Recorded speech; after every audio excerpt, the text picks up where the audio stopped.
بسم اللہ الرحمن الرحیم نحمدہ ونصلی ونسلم علی رسولہ الکریم۔ تمام دیکھنے اور سننے والوں کو السلام علیکم ورحمۃ اللہ وبرکاتہ۔ جو لوگ ہمارا ویلاگ سن کے کمنٹس میں بہت ساری دعائیں دیتے ہیں ان کے لیے ہماری طرف سے بھی بہت ساری دعائیں اللہ کے حضور کہ اللہ تعالیٰ ان کو جزائے خیر عطا فرمائے، اور جو دیکھ کے آگے شیئر کر کے دوسروں تک پہنچاتے ہیں ان کے لیے بھی بہت ساری دعائیں۔ ایران کے صدر پاکستان آئے ہوئے ہیں اور آج مزار اقبال پہ انہوں نے فاتحہ خوانی کی، سلام عقیدت پیش کیا، اور لاہور میں جو ان کی مصروفیات تھیں ان سے فارغ ہو کے شاید اسلام آباد چلے گئے۔ علامہ اقبال رحمۃ اللہ علیہ سے ایرانیوں کی بڑی محبت ہے، اس لیے کہ علامہ اقبال کا زیادہ تر کلام فارسی ہے، اور فارسی کلام انقلابی کلام، مسلم نوجوان کو بیدار ہونے کی، اٹھنے کی، دنیا پہ چھا جانے کی علامہ اقبال رحمۃ اللہ علیہ نے ترغیب دی ہے۔ اس کی وجہ سے دنیا بھر میں، خاص کر کے ترکی اور ایران میں، علامہ اقبال کا بہت عزت اور احترام ہے، کلام بڑا شوق سے پڑھا جاتا ہے اور سنا جاتا ہے۔ 1988 تھا شاید، جب امام خمینی کا انتقال ہوا تو شاید چیلم تھا، اس میں پاکستان سے ایک وفد گیا، میں بھی اس میں تھا۔ میں وہاں جا کے بیمار ہو گیا، چیلم میں تو میں نہیں جا سکا۔ جمعہ کے اجتماع میں جہاں خامنائی آج کل جو صدر ہیں، اپنے جو سپریم کمانڈر ہیں، رہبر ہیں ایران کے، وہ جمعہ انہوں نے تہران کی یونیورسٹی گراؤنڈ میں پڑھانا تھا۔ پاکستان کی طرف سے کچھ کہنے کے لیے میری ڈیوٹی لگی وہاں، تو میں نے اپنی گفتگو 2-4 منٹ کی گفتگو تھی، 2-4 منٹ کلام اقبال سنایا۔ خودی کا سر نہاں لا الہ الا اللہ، جب یہ کلام ترنم سے پڑھا تو پورا حال جو تھا گراؤنڈ گونج اٹھا، اور وہ لائیو چل رہا تھا۔ بڑا پسند کیا گیا، اور بڑا بعد میں مجھے اس کی انہوں نے مبارکیں بھی دیں، بہت زیادہ سراہا بھی۔ کلام اقبال سے وہ محبت کرتے ہیں۔ علامہ اقبال کے مزار سے حاضری کے بعد وہ اسلام آباد میں وزیر اعظم صاحب سے ملیں گے، صدر صاحب سے ملیں گے، ہو سکتا ہے آرمی چیف سے بھی ملیں، اور سپیکر قومی اسمبلی اور سینٹ کے چیئرمین سے بھی ملیں گے، اور وہاں یہ گفتگو ہوگی کہ ہم ایک ہیں، ہم متحد ہیں، ہمارا تو روحانی رشتہ بھی ہے اور ہمارا قریبی رشتہ بھی ہے، اور فلانے رشتے بھی ہیں۔ کاش مسلم امہ کی قیادت ایک ہو جائے، اس کی اشد ضرورت ہے۔ اس وقت یہ دونوں ملک نشانے پہ ہیں، ایران بھی اور پاکستان بھی۔ ایران کے لیے انہوں نے اسرائیل کو پال رکھا ہے، آئے دن ایران پہ حملہ کرتے ہیں۔ ایران نے بھی اس دفعہ جو حملے کا جواب دیا، امریکہ اور اسرائیل دونوں کی اگلے دن ایک ہی دن میں ہوا نکل گئی، اور کافی دنوں سے وہ چھیڑ چھاڑ کر رہے تھے، اور انہوں نے کافی سارے ایرانی افواج کے لیڈر اور مختلف رہنما شہید کیے، اور یہاں ہی انہوں نے ایران میں آئے ہوئے مہمانوں کو جو غزہ سے آئے تھے ان پہ بھی حملہ کر کے ان کو بھی شہید کیا، ان کے جوانوں کو بھی۔ اب کوئی ملک عرب ممالک میں سے کوئی ایک ملک بھی اسرائیل کے مقابلے پہ نہیں کھڑا۔ وہ جب چاہتا ہے غزہ پہ تو روزانہ ہی حملہ کر رہا ہے، 60 70 80 90 بندے، بچے جوان بوڑھے شہید ہو رہے۔ کبھی یمن پہ حملہ کرتا ہے، کبھی لبنان پہ حملہ کرتا ہے، اور اب اس نے شام پہ حملہ کیا۔ کوئی اس کا ہاتھ روکنے والا نہیں۔ ایران بھی صرف اس حد تک جواب دیتا ہے جب وہ ایران پہ حملہ آور ہوتا ہے۔ تو آپ یوں سمجھ لیں کہ اس وقت کھلی چھٹی ملی ہوئی ہے اس کو، اور ہمارے جو حکمران ہیں، ہمارے جو طاقتور لوگ ہیں، وہ ٹرمپ کی خوشنودی کے لیے اس کے بوٹ پالش کر رہے ہیں۔ آپ حیران ہوں گے کہ جس ٹرمپ نے صلح کروانے کی بجائے اسرائیل اور ایران کی صلح کا چکمہ دے کے ایران پہ ہم خود حملہ کر دیا، اور بہت ہیوی بمباری کی، لیکن اللہ کا شکر ہے کہ ایران کا وہ بگاڑ کچھ نہیں سکا۔ ایٹمی پروگرام، ایٹمی مراکز کو تباہ کرنا چاہتا تھا، ناکام ہوا، تو اگلے دن صلح اور صلح بھی ہے، ساتھ یہ بھی خبریں آ رہی ہیں کہ پھر تیاری کر رہے ہیں۔ ادھر پاکستان ایران سے دوستی کا دعوے دار بھی ہے، اور ابھی آپ اعلامیے سنیں گے، بڑے بڑے اعلامیے آئیں گے، اب بڑے بڑے مشترکہ بیانات آئیں گے، ہم ایک ہیں۔ لیکن ایران امریکہ جنگ، ایران اسرائیل جنگ، دشمنی انتہا پہ، اور پاکستان ٹرمپ کو نوبل انعام، امن کا نوبل انعام دینا چاہتا، نامزد کر دیا پاکستان نے۔ پاکستان اس کے ساتھ تجارتی معاہدے کر رہا ہے۔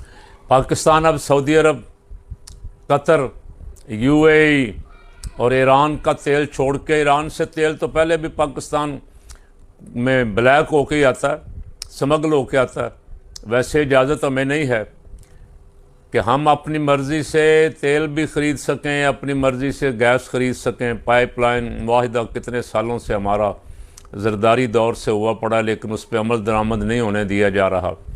اب اس نے کہا تیل ہم سے خریدو، اور ہم تیار ہو گئے۔ ہم نے کہا ہم ہمسایوں کو چھوڑتے ہیں۔ آج سمجھانے کے لیے عرض کرنے لگا ہوں کہ یہاں سے اگر ہم اپنے ہمسایوں سے تیل لیتے ہیں تو تیل کی قیمت تو اپنی جگہ، لیکن اس کا کرایہ سمجھ لیں آپ 10 روپے پڑتا ہے، اور امریکہ سے منگوائیں گے 14,000 میل دور سے تو اس کا کرایہ 1,000 روپے پڑے گا، پاکستان کو ٹیکہ لگے گا۔ اور ہم خوش ہیں کہ ہم ٹرمپ کو راضی کرنے میں کامیاب ہو گئے، اور اب ہم منافقت کریں گے آج کہ ہم ایران کے ساتھ دوستی کے دعوے۔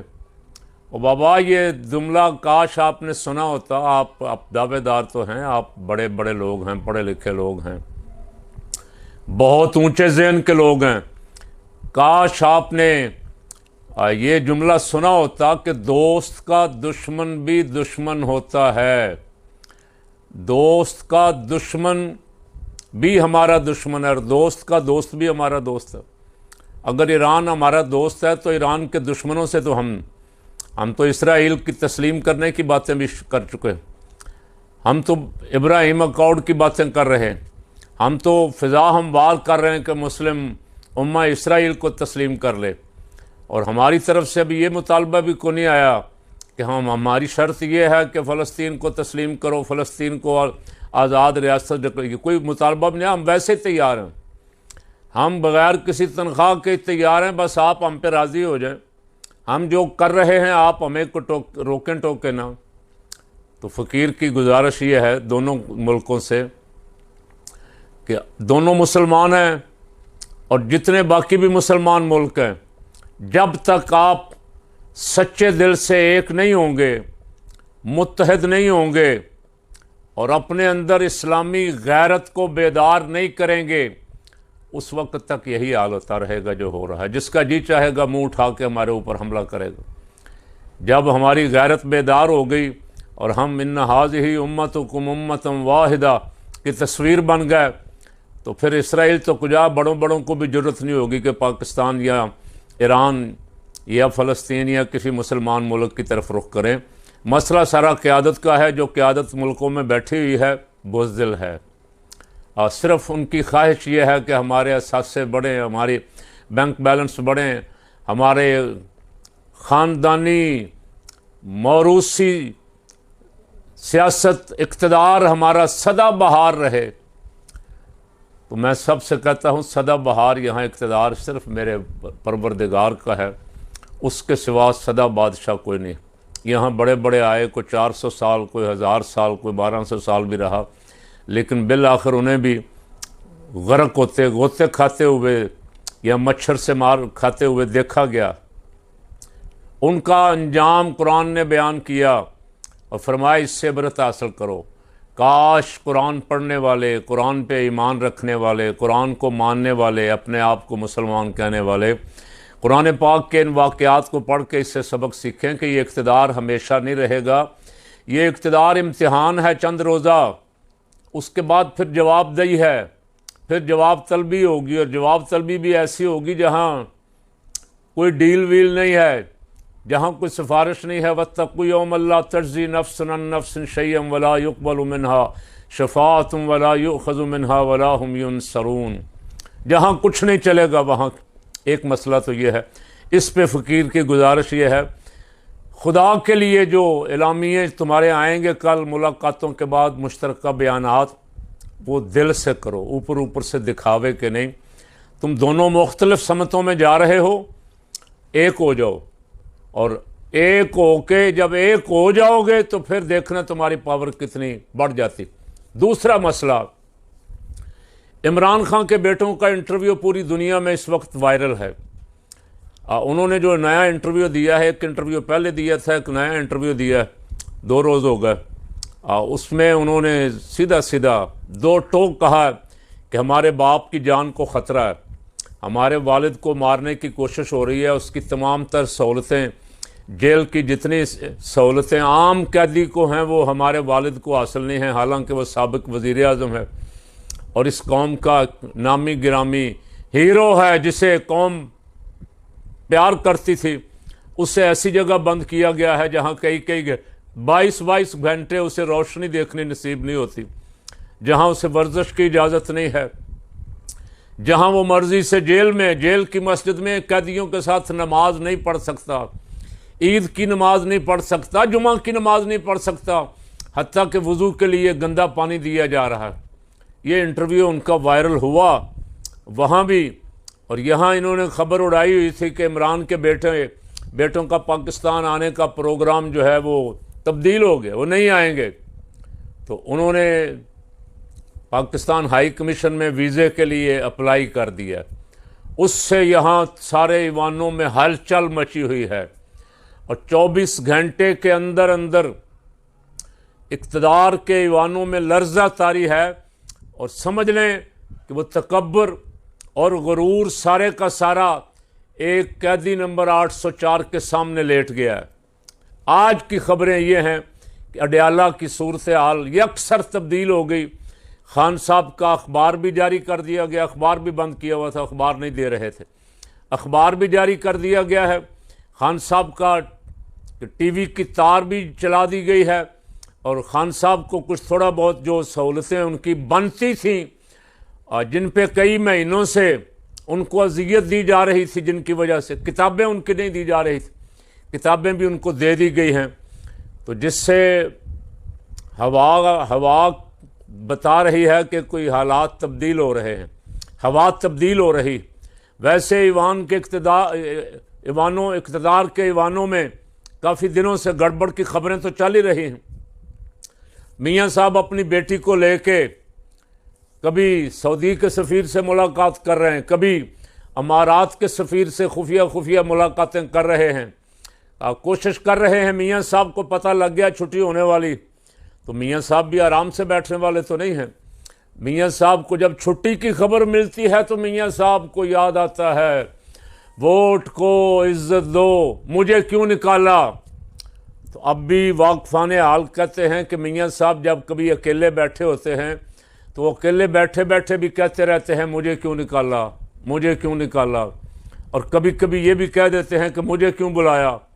اب ان کو ایک نکالنے کا دکھ تو تھا ہی، لیکن بڑی شان و شوکت کے ساتھ بلا کے تمام تر انصاف انہیں ایئرپورٹ پہ فراہم کر کے، سارا عملہ وہاں حاضر کر کے، مینار پاکستان میں ان کے ہاتھ پہ کبوتر بٹھا کے، ایک باری پھر شیر شیر میاں ایک باری پھر کنارے لگوا کے اس بیچارے کو کہا کہ تم آرام سے بالکل زبان بند کر کے جاتی عمرہ میں بیٹھو، تمہیں بولنے کی بھی اجازت نہیں ہے۔ تو میاں صاحب کے کرب کو، میاں صاحب کے درد کو درد والا محسوس کر سکتا ہے کہ ان پہ کیا گزر رہی ہے۔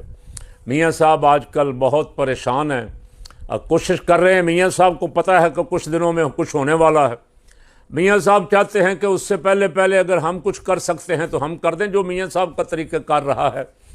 لیکن شہباز شریف کیا اتنا وزن اٹھائیں گے؟ شہباز شریف یہ وزن اٹھانے کے لیے تیار نہیں۔ شہباز شریف کو آج کل آپ دیکھیں، ان کی باڈی لینگویج کو دیکھیں، بہت پریشان ہیں۔